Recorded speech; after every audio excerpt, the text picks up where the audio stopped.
উপদেষ্টা মাহফুজ আলম বলেছেন ২০২৪ সালের বিজয়ের মধ্যে দিয়ে মুজিববাদী বন্দোবস্ত নস্যাৎ হয়েছে।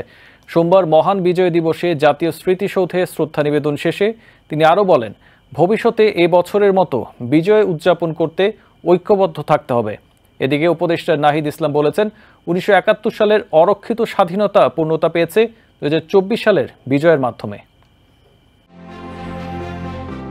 জাতীয় স্মৃতিসৌধে শ্রদ্ধা নিবেদন শেষে অন্তর্বর্তী সরকারের স্থানীয় সরকার, পল্লী উন্নয়ন ও সমবায় উপদেষ্টা আসিফ মাহমুদ সজীব ভূঁইয়া বলেন, জাতি এবার প্রকৃত বিজয় উদযাপন করার সুযোগ পেয়েছে। ডাক, টেলিযোগাযোগ ও তথ্য প্রযুক্তি বিষয়ক উপদেষ্টা নাহিদ ইসলাম বলেন, ১৯৭১ সালে স্বাধীনতা আসলেও তা ছিল অরক্ষিত।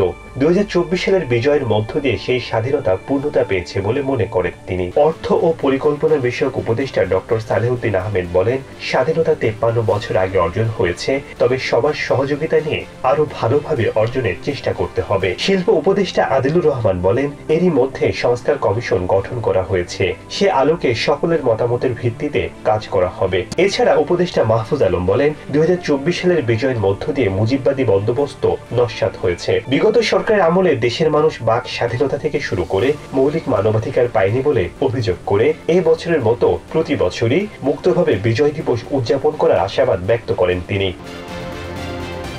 শেখ সাদি Marjan, TVN 24 news desk. New York থেকে সম্প্রচারিত টিভিএন 24 টেলিভিশন বিশ্বজুড়ে বাঙালির কণ্ঠস্বর।